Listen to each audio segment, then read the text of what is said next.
మీకా గ్రంథము 5వ అధ్యాయము 2వ వచనాన్ని చదువుకుందాం. మీకా గ్రంథము, మీకా రాసినటువంటి గ్రంథము 5వ అధ్యాయం 2వ వచనం.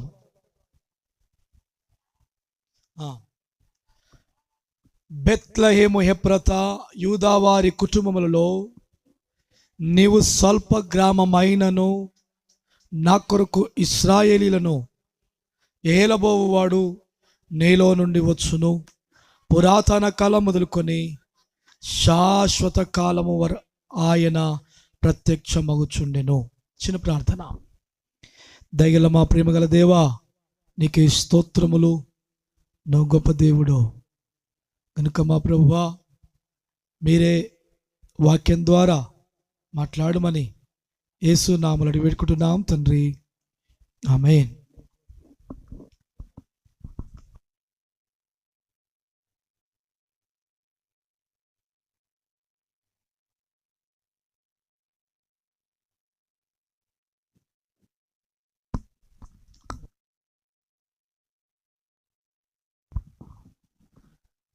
ఓకే,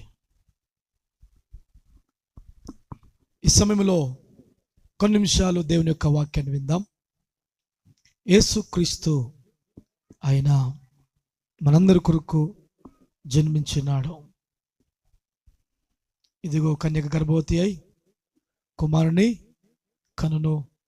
ఆయనకు ఇమ్మానుయేలును, తన ప్రజలను వారి పాపముల నుండి ఆయనే రక్షించును గనుక ఆయనకు యేసు అని పేరు పెట్టారు. అంత మాత్రమే కాదు, ఇదిగో ప్రజలను కలగబోవు మహా సంతోషకరమైన సువర్తమానము నేను మీకు తెలియజేయుచున్నాను. నేడు రక్షకుడు మీ కొరకు పుట్టి ఉన్నాడు అనే వచనాలు కూడా మనమందరం కూడా ఎరిగిన వారంగా ఉన్నాం. చూడండి, ఆయన జన్మించిన ఉద్దేశం ప్రతి వచనములో మీ కొరకు, తన ప్రజల కొరకు, వారి కొరకు అనగా మన కొరకు అన్నట్లుగానే ప్రతి వచనములో కూడా మనకు కనబడుతూ ఉన్నది. నిజముగా దేవుని బిడ్డలారా, యేసుక్రీస్తు ఆయన జన్మించినాడు. ఆయన యొక్క జననం ద్వారా ఈ లోకానికి సంతోషం కలిగింది.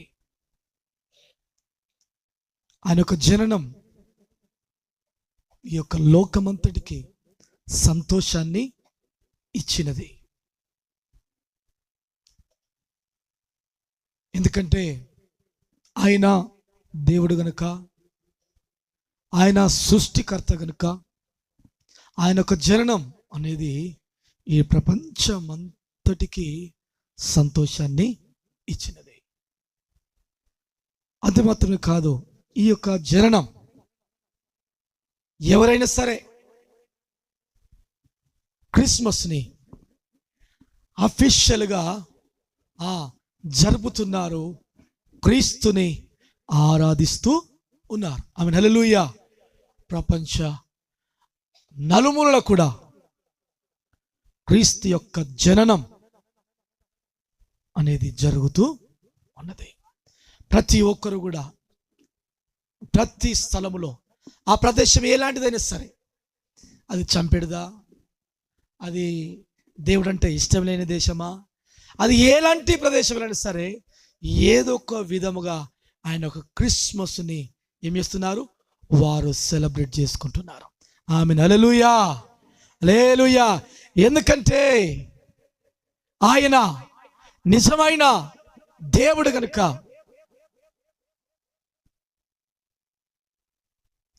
ఆయన ద్వారానే ఈ యొక్క మానవాళికి రక్షణ కనుక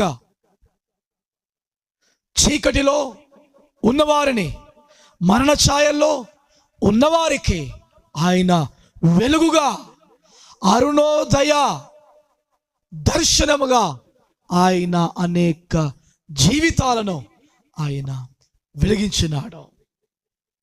ఆమేన్, హల్లెలూయా. గనుక ఆయన జననాన్ని ప్రతి ఒక్కరు కూడా చేసుకుంటూ ఉన్నారు. చూడండి, ఈయన గురించి రాయబడిన మాటలు యూదులకు రాజు అని రాయబడ్డది. దావీదు పట్టణమందు నేడు రక్షకుడు అని రాయబడ్డది.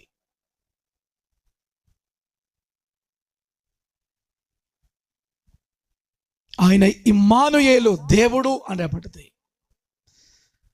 తర్వాత ఆయన గురించి మనం ఆలోచన చేస్తే ఈ యొక్క ఇందాక చదువుకునే రెఫరెన్స్లో ఇశ్రాయేలును ఏలబోవువాడు నీలో నుండి వచ్చును అని చూస్తాం. మత్తయి సువార్తలు చూస్తాం. ఏమని చూస్తాం? యూదయ దేశం బెత్లెహేమా, నీవు యూదా ప్రజల్లో ఎంత మాత్రము అల్పమైన దానవు కావు. ఇశ్రాయేలు నా ప్రజలు పరిపాలించు అధిపతి నీలో నుండి వచ్చును అని చూస్తాం. చూడండి, రాజు అని, రక్షకుడని, ఇమ్మానుయేలు దేవుడని, ఆయన గురించి ఏలబోయేవాడని, పాలించు అధిపతి అని అతని గురించి గొప్పగా రాయబడ్డాయి. కానీ ఆయన జననం మాత్రం ఒక స్వల్ప గ్రామములో ఆయన పుట్టినాడు. ఎక్కడ పుట్టాడు చెప్పండి? స్వల్ప గ్రామములో, ఒక చిన్న గ్రామములో ఆయన పుట్టినాడు. నిజంగా ఆయన యొక్క జన్మించినప్పుడు ఆ చిన్న గ్రామం మాత్రమే కాదు, ఆయన జన్మించిన తర్వాత పరుండ పెడదామంటే ఆ స్థలము కూడా లేదు.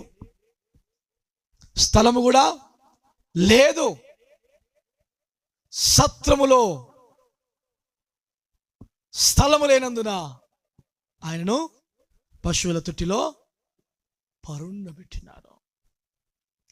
పేరు గొప్పగా రాయబడిన కానీ పుట్టుక మాత్రం, అందుకనే మరి రాజు పుడితే రాజగృహాల్లో పుడతారు కదా అనుకొని జ్ఞానులు వెళ్ళి ఏం చేస్తున్నారు? రాజును అడుగుతున్నారు.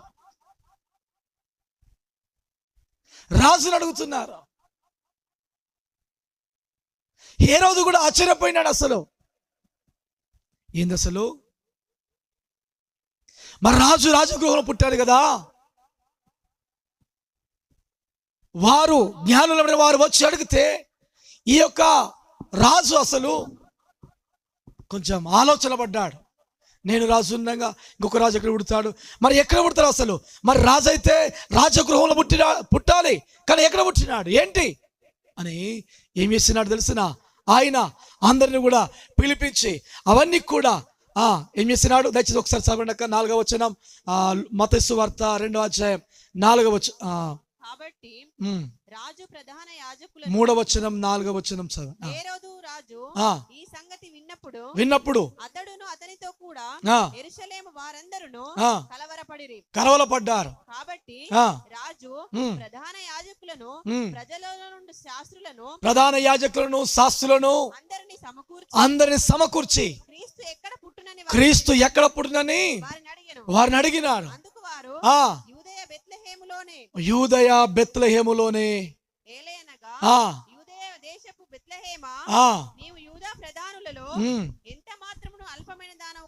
ఎంత మాత్రము నీవు అల్పమైన దానవు కావు.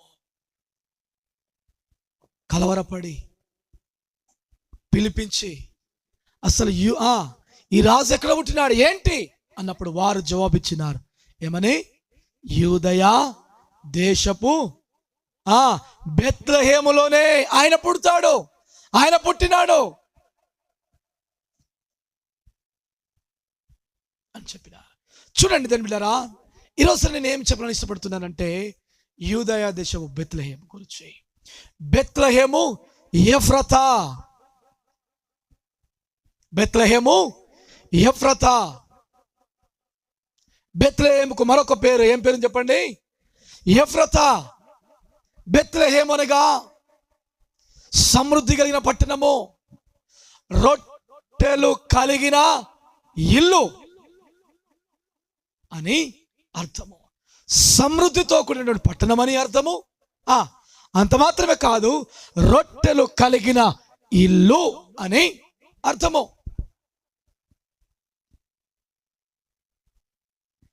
ఎఫ్రతా అనగా సారము కలిగిన భూమి అని అర్థము. సారము కలిగిన భూమి. చూడండి,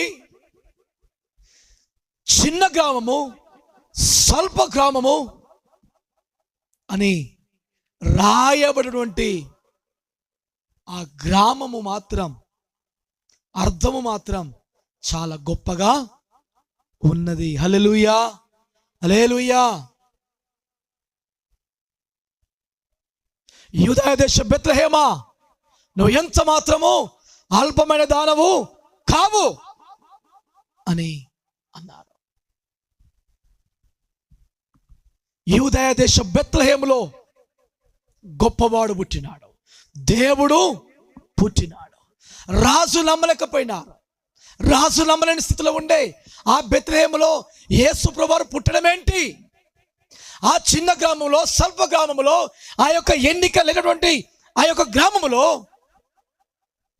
యేసుక్రీస్తు జన్మించడము ఏంటి అని ఆశ్చర్యపోయినాడు. ఆలోచన కలిగిన వాడుగా ఉండే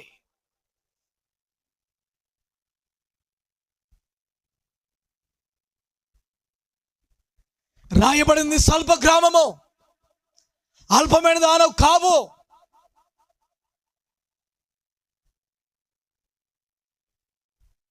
స్వల్ప గ్రామం, చిన్న గ్రామమే, చిన్న పట్టణమే, చిన్న గ్రామమే. బెత్లెహేము చిన్నదే. ఆయన పుట్టినప్పుడు చిన్నది, ఇప్పుడు చాలా పెద్ద పట్టణముగా మారిపోయింది. ఆమె హల్లెలూయా. సమృద్ధి ఎక్కడ ఉంది చెప్పండి? ఎక్కడ ఉంది? బెత్లెహేము అనగా సమృద్ధి. బెత్లెహేము అనగా రొట్టెలు కలిగిన ఇల్లు.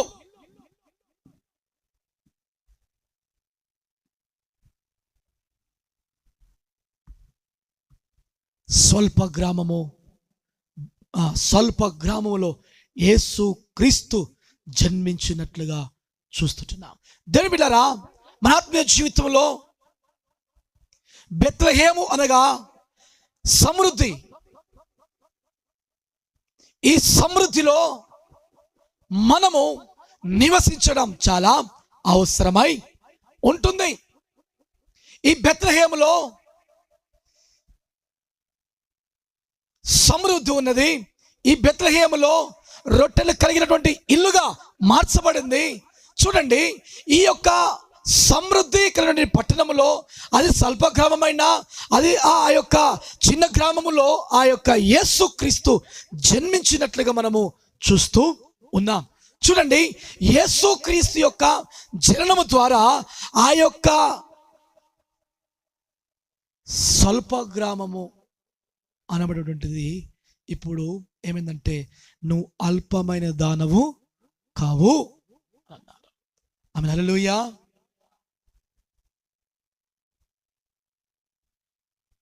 ప్రవచించబడింది, యూదా దేశం బెత్లెహేమా, బెత్లెహేము ఎఫ్రతా, యూదా వారి కుటుంబంలో నీవు స్వల్ప గ్రామమైనను అని మీకా గ్రంథకర్త ప్రవచించినాడు. కానీ ఈ యొక్క యేసుక్రీస్తు యొక్క జననం ద్వారా ఏం జరిగిందంటే, నువ్వు అల్పమైన దానవు కావు అన్నాడు. చూడండి, యేసుక్రీస్తు లేనప్పుడు ఆ పట్టణము చిన్నదే. యేసుక్రీస్తు లేనప్పుడు ఆ పట్టణము స్వల్పమైనదే. కానీ యేసుక్రీస్తు ఎప్పుడైతే జన్మించినాడో, నువ్వు అల్పమైన దానవు కావు. ఎందుకంటే అక్కడ పరిపాలించు అధిపతి పుట్టినాడు, అక్కడ ఏలబోయే వాడు పుట్టినాడు. యూదులకు రాజు అక్కడ పుట్టినాడు.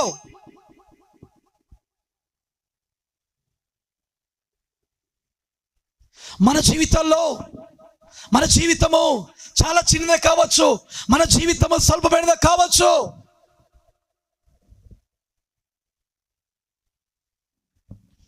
యేసుక్రీస్తు ఎప్పుడైతే నా జీవితాల్లో నా హృదయాల్లో ఎప్పుడైతే ఆయన పుడతాడో, ఎప్పుడైతే ఆయన జన్మిస్తాడో, మన జీవితము మార్చబడుతుంది. మనం గొప్పవారముగా ఎంచబడుతూ ఉన్నాం. ఆమేన్. హల్లెలూయా, హల్లెలూయా. స్వల్ప గ్రామమే, కానీ అది అల్పమైనది మాత్రము కాదు. మన జీవితాల్లో మనము చిన్నవారమే కావచ్చు, మన జీవితాల్లో ఆర్థికంగా లేకపోతే ఇంకా ఆయా రీతులుగా మనము తక్కువవారం కావచ్చు. కానీ ఒకవేళ నీ జీవితంలో క్రీస్తు అనే దేవుడు రక్షకుడు నీ జీవితంలో ఉన్నట్లయితే అది సమృద్ధిగా మార్చబడుతుంది. అది రొట్టెలు కలిగినటువంటి ఇల్లుగా మార్చబడుతుంది. అది గొప్పదిగా మార్చబడుతూ ఉన్నది. ఆమేన్. హల్లెలూయా, హల్లెలూయా. మొదటి సామెతల గ్రంథము 16వ అధ్యాయం చదువుకుంది దయచేసి ఒకసారి. 16వ అధ్యాయం 4, 7, 12 వచనాలు. 4వ అధ్యాయం 7వ వచనం, క్షమించండి, 16వ అధ్యాయం 4వ వచనం, 7వ వచనం, 12వ వచనం. యెహోవా ఇచ్చిన సెలవు చొప్పున ఆ బెత్లెహేమునకు వెళ్ళెను. ఆ ఊరి పెద్దలు అతని రాకకు భయపడి సమాధానముగా వచ్చుచున్నావా అని అడగగా అతడు సమాధానముగానే వచ్చి తిని మీరు శుద్ధులై నాతో కూడా బలికి రండని చెప్పి. 7వ వచనం. అయితే యెహోవా సమూయేలుతో ఇలాగు సెలవిచ్చెను, అతని రూపమును అతని ఎత్తును లక్ష్య పెట్టకుము. మనుషులు లక్ష్య పెట్టు వాటిని యెహోవా లక్ష్య పెట్టడు. నేను అతని త్రోసివేసి ఉన్నాను. మనుషులు 12వ వచనం. అతడు వాని పిలువనంపించి లోపలికి తోడుకొని వచ్చెను. అతడు ఎర్రని వాడును, చక్కని నేత్రములు గలవాడును, చూచుటకు సుందరమైన వాడునై ఉండెను. అతడు రాగానే నేను కోరుకున్నవాడు ఇతడే, నీవు లేచి వారిని అభిషేకించమని యెహోవాను సెలవీయగా. చూడండి బిడ్డలారా, ఈ యొక్క బెత్లెహేము గ్రామంలో ఆ యొక్క బెత్లెహేము గ్రామంలో యేసుక్రీస్తు జన్మించినాడు. యేసుక్రీస్తు జన్మించిన కనుక స్వల్ప గ్రామము ఏమైంది ఇప్పుడు చెప్పండి? అది ఏమైంది? అది గొప్పదిగా, అది సమృద్ధి కలిగినదిగా, అది రొట్టెల కలిగిన ఇల్లుగా మార్చబడ్డది కదా. ఇక్కడ చదువుకునే లేఖన భాగం గురించి మనం ఆలోచన చేస్తే, ఆ పట్టణానికి దేవుడు సమూయేలును పంపినాడు. ఆ పెద్దవారు సమూయేలు వస్తున్న సంగతి తెలుసుకొని ఆ పట్టణం వారు ఆ యొక్క వారికి ఎదురుగా పోయి, అయ్యా నువ్వు సమాధానముగా వస్తున్నావా అని అడిగినారు. ఏమన్నాడు చెప్పండి? నువ్వు సమాధానముగానే మా గ్రామానికి, మా పట్టణానికి, మా దగ్గరికి నువ్వు సమాధానముగానే వస్తున్నావా అని అడిగినారు. ఎస్, నేను సమాధానముగా మీ పట్టణానికి వస్తున్నాను, నేను సమాధానముగా మీ పట్టణానికి నేను వస్తున్నాను అని అన్నాడు. దేవుని బిడ్డలారా, వచ్చిన ఉద్దేశం, ఆనాడు ఆ యొక్క ప్రజలు ఇబ్బందుల్లో ఉన్నారు. ఆ ప్రజలు రాజులైనటువంటి స్థితిలో ఆ ప్రజలు బాధపడుతూ ఇబ్బందులు పడుతూ ఉంటే ఆ ప్రజలకు రాజు కావాలి.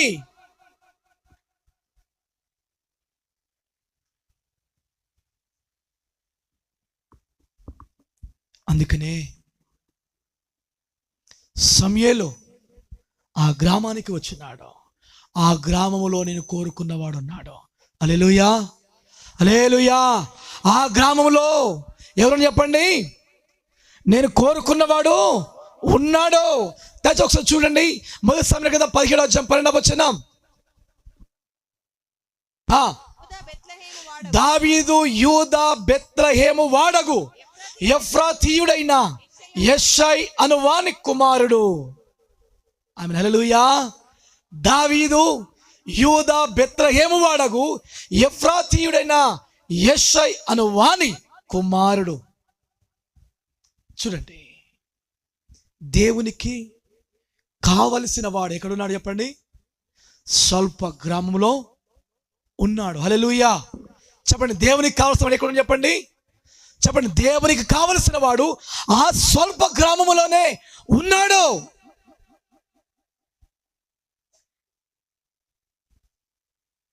సమూయేలు వచ్చి దావీదును అభిషేకించినాడు. నేను కోరుకున్నవాడు ఇతడే అని అభిషేకించినట్లుగా చూస్తూ ఉన్నాం. చూడండి, స్వల్ప గ్రామమే, కానీ యేసుక్రీస్తు అనగా దేవుడు కోరుకున్నవాడు ఎందులో ఉన్నాడు చెప్పండి? ఎక్కడున్నాడు చెప్పండి? ఎక్కడున్నాడు? స్వల్ప గ్రామం బెత్లెహేములో ఉన్నాడు. బెత్లెహేములో ఉన్నాడు. చిన్న గ్రామమే, స్వల్ప గ్రామమే, దేవుడు కోరుకున్నవాడు అక్కడ ఉన్నాడు. అంత మాత్రమే కాదు, ఆ గ్రామములో అభిషేకం జరిగింది. హల్లెలూయా హల్లెలూయా. దేవుని పేరట, మహోన్నతులైన దేవుని పేరట అక్కడ అభిషేకం జరిగింది. ఆ స్థలము ఇప్పుడు ఉన్నతమైనదిగా మార్చబడినది. హల్లెలూయా హల్లెలూయా. స్వల్ప గ్రామమై, కానీ అక్కడ ఎవరున్నా చెప్పండి? చెప్పండి, ఎవరున్నారు అక్కడ? అక్కడ ఎవరున్నారు? దేవుడు కోరుకున్నటువంటి దావీదు అక్కడ ఉన్నాడు. అందుకనే యేసుక్రీస్తు కూడా దావీదు యొక్క కుమారునిగా పిలువబడ్డాడు.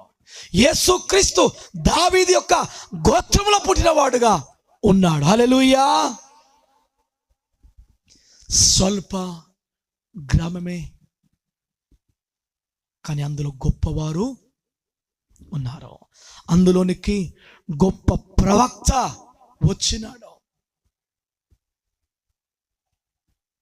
దర్బిలారా చూడండి, మా గ్రామం నువ్వు సమాధానముగానే వస్తున్నావా అని అడిగినారు. ఆమె హల్లెలూయా హల్లెలూయా.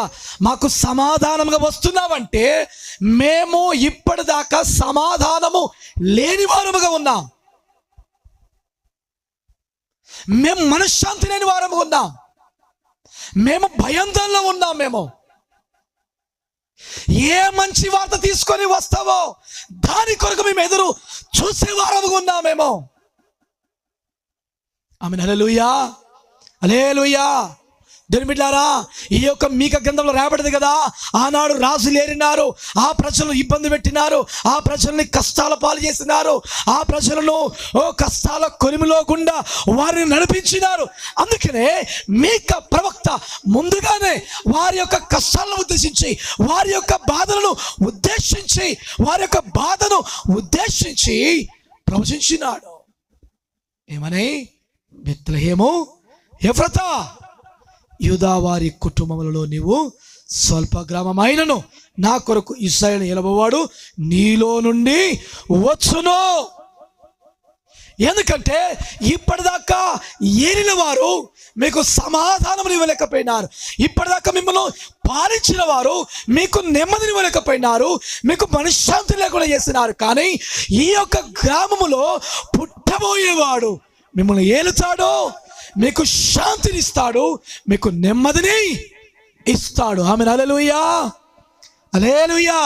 అందుకనే సమూయేలును వారు అడుగుతున్నారు, ఏమని? నీవు సమాధానముగా మా దగ్గరికి వస్తున్నావా? ఆమె హల్లెలూయా. బెత్లెహేమునకు నువ్వు ఎట్లా వస్తున్నావు? మా మధ్యకు నీవు ఎట్లా వస్తున్నావు? సమాధానముగానే వస్తున్నావా అని అడిగినారు. ఆమె హల్లెలూయా. అయ్యా నేను సమాధానముగా వస్తున్నాను. ఆమె హల్లెలూయా. నేను బెత్లెహేముకి ఎట్లా వస్తున్నాను? సమాధానముగానే వస్తున్నాను. అందుకనే సర్వోన్నతమైన స్థలములో దేవునికి మహిమ, ఆయనకిష్టులైన మనుషులకు భూమి మీద సమాధానము. ఆ యొక్క బెత్లెహేము ఆయనకిష్టమైనది. ఆ బెత్లెహేము వారు ఆయనకిష్టమైన వారు.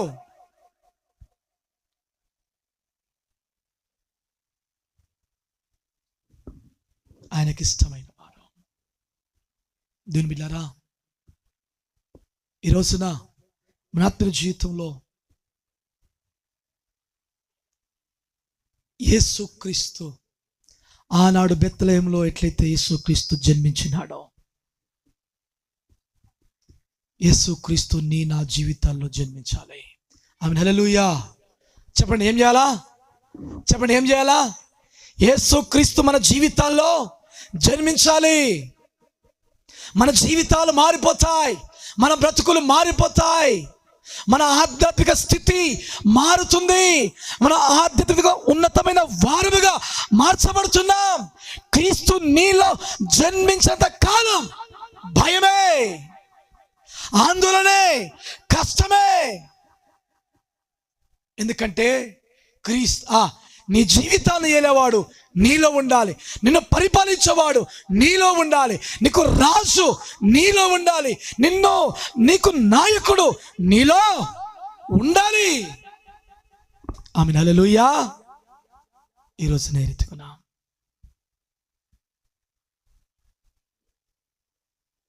మన జీవితంలో యేసుక్రీస్తు ఉన్నాడా? మన జీవితంలో యేసు ఉన్నాడా? బెత్లెహేములో యేసు జన్మించినాడు. ఆమేన్, హల్లెలూయా. అందుకనే గొల్లలనబడి వారు వచ్చినారు, యేసుక్రీస్తును ఆరాధించినారు, సంతోషంతో వెళ్ళినారు. జ్ఞానులైన వారు వచ్చినారు, ఆరాధించినారు, పూజించినారు, తెచ్చిన కానుకలు సమర్పించినారు, తిరిగి వెళ్ళినారు. హల్లెలూయా, హల్లెలూయా. యేసుక్రీస్తు నీ నా జీవితాల్లో జన్మించాలి.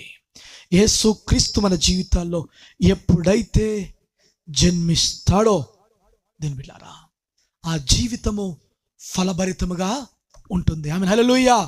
చెప్పండి, ఎట్లా చెప్పండి? యేసుక్రీస్తు ఏ జీవితాలు అయితే ఉంటాడో, ఏ జీవితాల్లో అయితే పుడతాడో ఆ జీవితము ఫలభరితముగా ఉంటుంది, సారవంతమైనటువంటి భూమిగా, సమృద్ధి కలిగినటువంటి బెత్లెహేముగా, రొట్టెలు కలిగిన ఇల్లుగా మార్చబడుతుంది. హల్లెలూయా. ఎఫ్రతా అనగా ఏం చెప్పినాను చెప్పండి? చెప్పండి ఏం చెప్పినాను? సారవంతమైన. ఎఫ్రతా అనగా ఏం చెప్పినాను? సారవంతమైన భూమి అని చెప్పినాను కదా. సారవంతమైన భూమి ఏమిస్తుంది? చెప్పండి ఏమిస్తుంది? సారవంతమైన భూమిలో విత్తనం వేస్తే ఏమిస్తుంది చెప్పండి? ఏమిస్తుంది చెప్పండి? మంచి ఫలాలు, మంచి పంట, మంచి సమృద్ధిని మనం పొందుకుంటాం. ఈ భూమి అనగా ఈ జీవితము సారవంతమైందిగా, అనగా పరిశుద్ధమైందిగా, పవిత్రమైందిగా ఉన్నప్పుడే క్రీస్తు నీ జీవితంలో జన్మిస్తాడు. హల్లెలూయా. అంతేనా?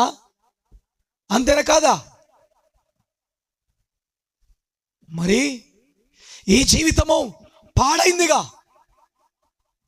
ఉంటే చూడండి,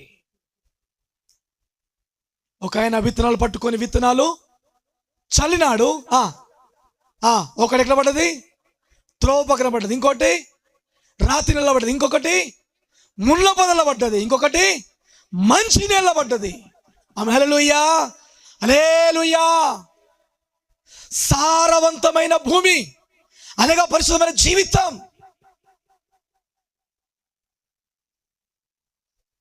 పవిత్రమైన జీవితం. చూడండి, వాక్యాన్ని వింటున్నా, వాక్యం వెదజల్లబడుతుంది, కానీ త్రోవ పక్కన పడ్డాయి కొన్ని విత్తనాలు. కొన్ని విత్తనాలు ఎక్కడ పడ్డాయి? రాతి నెల పడ్డాయి. కొన్ని విత్తనాలు ఎక్కడ పడ్డాయి? ముళ్ళ పొదలు పడ్డాయి. కొన్ని విత్తనాలు ఎక్కడ పడ్డాయి? మంచి నెలలో పడ్డాయి. ఆమేన్, హల్లెలూయా. మంచి నేలలో పడినటువంటి విత్తనం మత్తయి సువార్త 11వ అధ్యాయం 8వ వచనం. 13:8. కొన్ని మంచి నెలలు పడి ఒకటి 100 ఒకటి 60 ఒకటి 30 ఫలించెను. హల్లెలూయా. మంచి నెలలో పడినటువంటి విత్తనం ఎన్నంతలుగా? 100, 60, 30 ఫలించింది. హల్లెలూయా, హల్లెలూయా. నీవు ఎప్పుడైతే క్రీస్తు కొరకు నీ యొక్క హృదయాన్ని తెరుస్తావో, ఎప్పుడైతే క్రీస్తు కొరకు నీ జీవితాన్ని సమర్పించుకుంటావో, నీ జీవితము ఫలభరితముగా ఉంటుంది. సారవంతమైనటువంటి మంచి నేలగా, మంచి భూమిగా మార్చబడుతూ ఉంది. ఆమేన్. హల్లెలూయా, హల్లెలూయా. దేవుని బిడ్డలారా, క్రీస్తు బెత్లెహేములో పుట్టినాడు. నువ్వు అల్పమైన దానవు కావు అని అన్నారు. అందులో పాలించే అధిపతి ఉన్నాడు, అందులో రాజు ఉన్నాడు, అందులో ఏలబోయేవాడు ఉన్నాడు. అది అందుకనే నువ్వు అల్పమైన దానవు కావు. దేవుని బిడ్డలారా, మన ఆత్మీయ జీవితంలో మనం బెత్లెహేము యొక్క అనుభవములో మనం ఉన్నట్లయితే నిజముగా నిన్ను నన్ను దేవుడు దీవించి ఆశీర్వదించువాడుగా ఉన్నాడు. ఆమేన్. హల్లెలూయా. చూడండి, బైబిల్ గ్రంథంలో రూతు, నయోమిలో ఉన్నారు కదా, రైట్? నయోమి బెత్లెహేముకు సంబంధించిన ఆమె. నయోమి బెత్లెహేము విడిచిపెట్టి ఎక్కడికి వెళ్ళింది? మోయాబుకు వెళ్ళింది. వెళ్ళిన వారు నయోమి, ఎలిమేలెకు, వాళ్ళకి 2 కొడుకులు, మహులోను, కిల్యోను, 4 వెళ్ళినారు. అడిగి వెళ్ళిన తర్వాత ఆ 2కి పెళ్లి చేసినారు. తర్వాత ఎలిమేలెకు చనిపోయినాడు, తర్వాత మహులోను చనిపోయినాడు, తర్వాత కిల్యోను చనిపోయినాడు. ఇప్పుడు మిగిలింది ఎవరు? ఆడవారు 3 మిగిలినారు. అత్త చెప్తుంది, నయం చెప్తుంది, అమ్మా మీరు మీ తల్లుల ఇండ్లకి వెళ్ళండి అంటే ఓర్ప ముద్దు పెట్టుకొని వెళ్ళిపోయింది.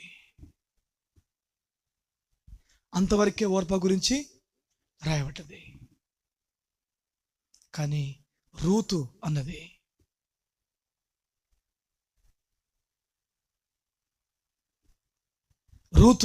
అన్నది అమ్మా నేను నీతో వస్తా, నేను నీతోనే వస్తాను. అమ్మ వద్దు వద్దు వద్దు, నువ్వు ఇక్కడనే ఉండు, నీ తండ్రుల ఇంటికి వెళ్ళిపో, మంచిగా నీ తల్లిని మళ్ళీ వివాహం చేస్తే చేసుకో అని చెప్తే, లేదు లేదు లేదు లేదు, నువ్వు ఎక్కడికి వెళ్తే నేను అక్కడికి వస్తా. ఆమేన్. హల్లెలూయా. నువ్వు ఎక్కడికి వెళ్తే నేను అక్కడికి వస్తాను. నేను నీ జనమే నా జనము, నీ దేవుడే నా దేవుడు, నిన్ను నన్ను మరణం తప్ప ఏది కూడా వేరు చేయకూడదు, కనుక నేను నీతోనే వస్తాను. లేదమ్మా వద్దు, నేను కానీ ఇంకొకరిని కానీ పెంచుదామంటే నా వయసు ఉడికిపోయింది, నేను కానీ పెంచి పెద్ద చేసి నీకు వివాహం చేయలేను, కనుక నువ్వు వెళ్ళిపో. లేదు లేదు లేదు లేదు, నేను నిన్నే వెంబడిస్తాను అని తిరిగి బెత్లెహేముకి వచ్చింది. ఆమె. హల్లెలూయా. ఆమె వచ్చిన ఉద్దేశం ఒకసారి చూద్దాం. రూతు గ్రంథం 4:12. కుమార్తెలారా తిరిగి వెళ్ళుడి, నేను పురుషునితో నుండలేని ముసలిదానను. ఎఫ్రాతాలో నీవు క్షేమాభివృద్ధి కలిగిన వాడవై.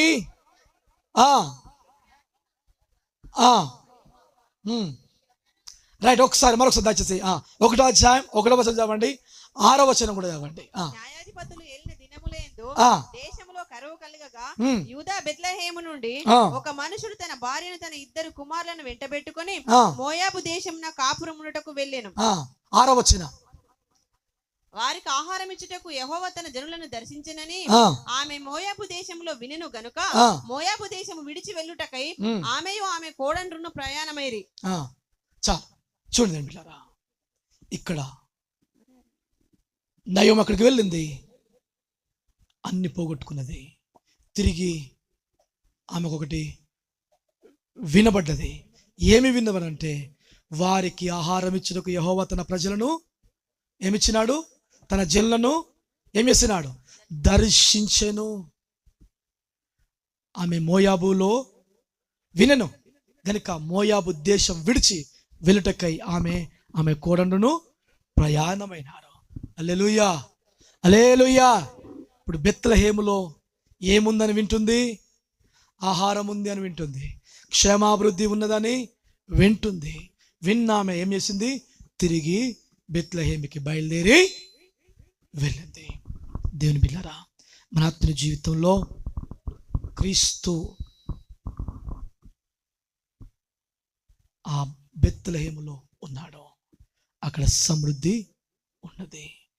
మనము కూడా బెత్లెహేము అనుభవంలో, బెత్లెహేములో మనం ఉన్నట్లయితే, బెత్లెహేములో యేసుక్రీస్తు ఎట్లయితే జన్మించినాడో, యేసుక్రీస్తు మనలో జన్మించినట్లయితే మనము సమృద్ధి కలిగిన వారముగా మనం ఉంటాం. ఆమేన్, హల్లెలూయా. దేని బిడ్డలారా, అది అంత మాత్రం ఇక్కడ చూడండి. ఎప్పుడైతే రూతు మోయాబు విడిచిపెట్టి రూతు నయమిలో బెత్లెహేముకు వచ్చినారో, దేవుడు వారిని దీవించడం ప్రారంభించినాడు. హల్లెలూయా. దేవుడు వారిని దీవించడం ప్రారంభించినాడు. బెత్లెహేములో ఏముంది? బెత్లెహేములో ఏమున్నది? ఆహారం ఉన్నది. బెత్లెహేములో ఏముందో తెలిసిన, ఇందాక 4వ అధ్యాయం 12వ చదువుకున్నాం కదా. 4వ అధ్యాయం 12వ వచ్చిన రీతి రాయబడింది, ఎఫ్రాతాలో నీవు క్షేమాభివృద్ధి కలిగిన వాడవై బెత్లెహేములో నీవు ఖ్యాతి నొందుదువు అని బోయాజును అంటూ ఉన్నారు. ఆమేన్, హల్లెలూయా, హల్లెలూయా. చూడండి దీని బిడ్డలారా, బెత్లెహేము ఎఫ్రాతాలో నువ్వు ఏమవుతున్నావు? క్షేమాభివృద్ధి కలుగుతావు. చూడండి, ఇప్పుడు రూతు ఇప్పుడు ఎవరికి భార్య అయిందంటే బోయాజుకి భార్య అయినది. అక్కడ ఎంతో విస్తారమైన భూమి తనకున్నది, ఎంతో పంటను తాను తీసుకుంటూ ఉన్నది. అవునా కదా? తీసుకుంటూ ఉన్నది. చూడండి, నేను ఏమి చెప్పని ఆశపడుతున్నానంటే, దేవుని బిడ్డలారా, బెత్లెహేములో సమృద్ధి ఉంది, బెత్లెహేములో ఆహారము ఉన్నది. ఎందుకంటే క్రీస్తు అందులో ఉన్నాడు.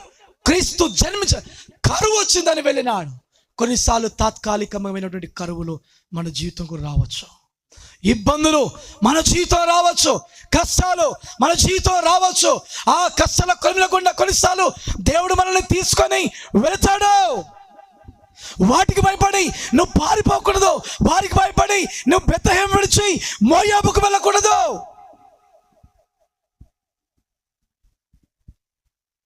దేని బిడ్డలారా, మోయాబుకు వెళ్ళినారు. నయోమి కుటుంబంతో వెళ్ళింది, కుటుంబాన్ని పోగొట్టుకుంది, భర్తను పోగొట్టుకుంది, 2 కుమారులను పోగొట్టుకున్నది, దుఃఖంతో ఉన్నది. బెత్లెహేముకు వచ్చి అంటుంది, సర్వశక్తుడు నాకు విరోధి అయ్యను,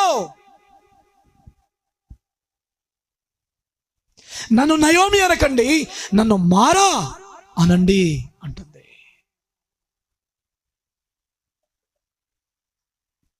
సమృద్ధి గలదానై వెళ్ళినాను, నేను రిక్తురాలినిగా ఇక్కడికి ఇప్పుడు వచ్చినాను, ఏమి లేని దాననుగా వచ్చినాను ఇక్కడికి. ఆమేన్, హల్లెలూయా, హల్లెలూయా. సమృద్ధి కలిగిన పట్టణంలోంచి వెళ్ళిపోయింది, ఏమి లేనిదిగా పోగొట్టుకుందిగా వచ్చింది, ఒక చేదు అనుభవంలోనికి వెళ్ళిపోయింది. కానీ ఇప్పుడు తిరిగి బెత్లెహేము అనుభవంలోకి వచ్చిందో, దేవుడు తిరిగి నయోమిని దీవించినాడు. అంత మాత్రమే కాదు, బెత్లెహేమును విడిచినటువంటి నయోమి అన్ని పోగొట్టుకుంది.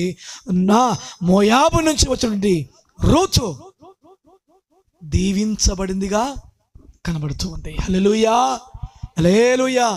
బెత్లెహేములో యేసయ్య ఉన్నాడు, బెత్లెహేములో యేసుక్రీస్తు జన్మించినాడు. ఆమేన్, హల్లెలూయా. ఆయన జన్మించిన స్థలం అది స్వల్పమైనది కాదు, అది అల్పమైనది ఎంత మాత్రము కాదు, అది గొప్పదిగా ఎంచబడుతుంది. అందులో ఎప్పుడు కూడా సమృద్ధి ఉంటుంది, అందులో ఎప్పుడు కూడా క్షేమం ఉంటుంది, అందులో ఎప్పుడు కూడా సమాధానము ఉంటుంది. హల్లెలూయా. ఈ రోజున నా ప్రియ సహోదరి సహోదరుడా, యేసుక్రీస్తు నీ కొరకు జన్మించినాడు. యేసుక్రీస్తు నీ జీవితంలో జన్మించాలని అనుకుంటున్నాడు, నీ హృదయంలో ఉద్భవించాలని అనుకుంటున్నాడు. ఆయన యేసుక్రీస్తు నీ జీవితంలో చోటు ఉందా? యేసుక్రీస్తుకు చోటు ఉందా?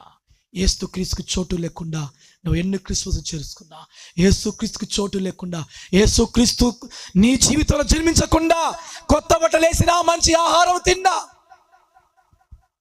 ప్రయోజనం ఏమీ లేదు. ఒక తండ్రికి కొడుకున్నాడు. ఆ కొడుకు బర్త్డే గొప్పగా చేయాలని అనుకున్నాడు.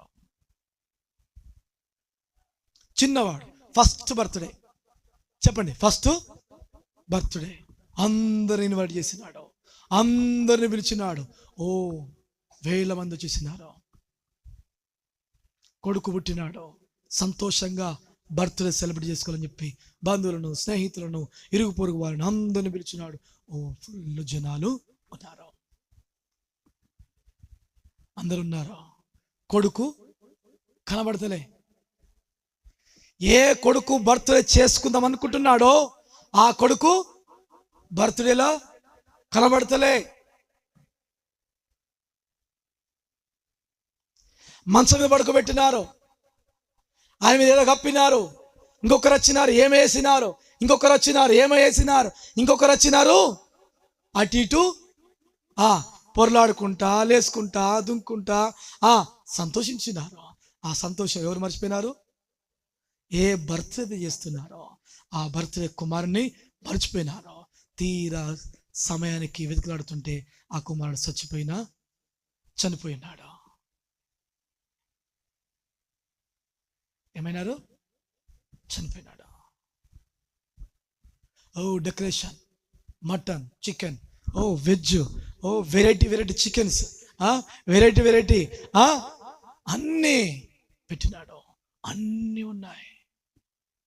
జన్మదినం జరుపుకుంటున్నటువంటి కొడుకు లేడు. మన జీవితాల్లో మనకు అన్ని ఉన్నాయి. జన్మదినం జరుపుకుంటున్న యేసు నీ జీవితంలో ఉన్నాడా? ఎవరి జన్మదినం ఉద్దేశించి కొత్త బట్టలు కొనుక్కున్నావో, ఎవరి జన్మను ఉద్దేశించి నీ ఇంటికి పిండి వంటలు చేసుకున్నావో, ఎవరి జన్మదినం ఉద్దేశించి మంచి ఆహారం భుజించాలని తెచ్చుకున్నావో, ఆ యొక్క క్రీస్తు నీ ఇంటిలో ఉన్నాడా? ఆ క్రీస్తు నీ జీవితంలో ఉన్నాడా? ఒక్కసారి నువ్వు ఆలోచన చేయి నా ప్రియ సహోదరి, సహోదరుడా, యవనస్తుడా, నువ్వు ఆలోచించాయి. యేసుక్రీస్తు నీలో ఉన్నాడా? యేసుక్రీస్తు లేకపోతే అంత డెకరేషన్, అంత పండగ, అంతే కూడా జన్మదినం చేసుకుంటున్నటువంటి యేసు లేకపోతే అంతే కూడా శూన్యం. కనుక దినమిళ్ళరా, నీ జీవితం ఎట్లయినా ఉండొచ్చు. ఈ రోజున యేసుక్రీస్తు నీ జీవితంలో ఉద్భవించాలి. యేసుక్రీస్తు నీ జీవితంలో పుట్టాలి. ఆయన ఎప్పుడైతే జన్మిస్తాడో నీ జీవితం చిన్నదైనా, స్వల్పమైనదైనా, ఏమి లేని వారమైనా, ఆర్థికంగా ఇంకా ఇంకా ఇంకా ఏ రీతిగా ఉన్నా, ఉద్యోగం లేకపోయినా, భూములు లేకపోయినా, వ్యాపారం లేకపోయినా, ఇంకా మన జీవితంలో ఏమీ లేకపోయినా, ఏమి పర్వాలేదు, కానీ యేసు ఉంటే నీ జీవితము గొప్పగా మార్చబడుతుంది. హల్లెలూయా. యేసు ఉంటే సమాధానము, యేసు ఉంటే సంతోషము. హల్లెలూయా. ఈరోజున బెత్లెహేము, అక్కడ రాయబడినమాట, బెత్లెహేమే ప్రత యూదావారి కుటుంబం నీవు స్వల్ప గ్రామమైనను. ఆమె హల్లెలూయా. స్వల్ప గ్రామమైనను, కానీ నీలో నుండి వచ్చువారు ఎవరు? ఏలేవారు వస్తారు. పరిపాలించు అధిపతి వస్తున్నాడు. నీలో నుండి యూదులకు రాజు వస్తున్నాడు. ఆమె హల్లెలూయా. ఈ సర్వ లోకానికి శాంతినిచ్చేవాడు, సర్వ లోకానికి సమాధానమునిచ్చేవాడు వస్తున్నాడు. ఆమె హల్లెలూయా. నీ జీవితంలో ఎప్పుడు కూడా చింతించకో, అయ్యా నాకు ఏమి లేవని చింతించకో. నా జీవితంలో నాకు ఉద్యోగంలో చింతించకు, వ్యాపారంలో చింతించకు, లేకపోతే ఇంకా ఏమేమో అనుభవించబట్టే లేదని చింతించకు, అయ్యకు వాళ్ళకుండి నాకు లేవని చింతించకు. యేసుని కలిగిన వ్యక్తిగా ఉండు. Amen hallelujah. అంతకంటే గొప్ప స్థితిలో నిన్ను ఉంచుతాడు, అంతకంటే గొప్ప సంతోషం నీకు అనుగ్రహిస్తాడు. Amen hallelujah. హల్లెలూయా. ఈరోజు మన ఆత్మీయ జీవితంలో ఏ రీతిగా ఉన్నా బెత్లెహేం అనగా సమృద్ధి. ఎందుకు సమృద్ధిగా మార్చబడ్డది? ఎందుకు రొట్టెలు కలిగిన ఇల్లుగా మార్చబడ్డది? ఎందుకు సమాధాన పట్టణముగా మార్చబడ్డది? ఎందుకు క్షేమాభివృద్ధి పట్టణముగా మార్చబడ్డది? ఎందుకొరకు దీవించబడిన పట్టణముగా మార్చబడ్డది అంటే అందులో యేసుక్రీస్తు ఉన్నాడు. హల్లెలూయా! అందులో యేసుక్రీస్తు జన్మించినాడు. ఈరోజున నా జీవితంలో యేసుక్రీస్తు జన్మిస్తే మన జీవితాలు, మన బ్రతుకులు మార్చబడతాయి. ఆమె హల్లెలూయా! యేసయ్య కొరకు ఒక మంచి నేలగా, ఒక సారవంతమైన భూమిగా, ఒక పరిశుద్ధమైన జీవితముగా మన జీవితాన్ని చేద్దాం, తీర్చిదిద్దుకుందాం. దేవుని బిడ్డలారా, నీ పాపలు క్షమించనీకైనా వచ్చినాడు. ఒకవేళ ఆయనకు ఆయాసకరమైంది ఈ రోజున నీ జీవితంలో ఏమైనా ఉన్నట్లయితే యేసయ్య దగ్గర అడుగుదాం. అయ్యా, నువ్వు లేకుండా నేను ఈ క్రిస్మస్ చేసుకుంటున్నానేమో, నన్ను క్షమించు. నా కుటుంబంలో నువ్వు లేకుండా ఇంత ఆడంబరంగా నేను చేసుకుంటానేమో, నన్ను కనుకరించు అని నువ్వు దేవుని అడుగు. ఈ రోజున దేవుడు మాటలు దేవుడు దీవించును గాక. అందరం కూడా లేచి నిలబడదాం.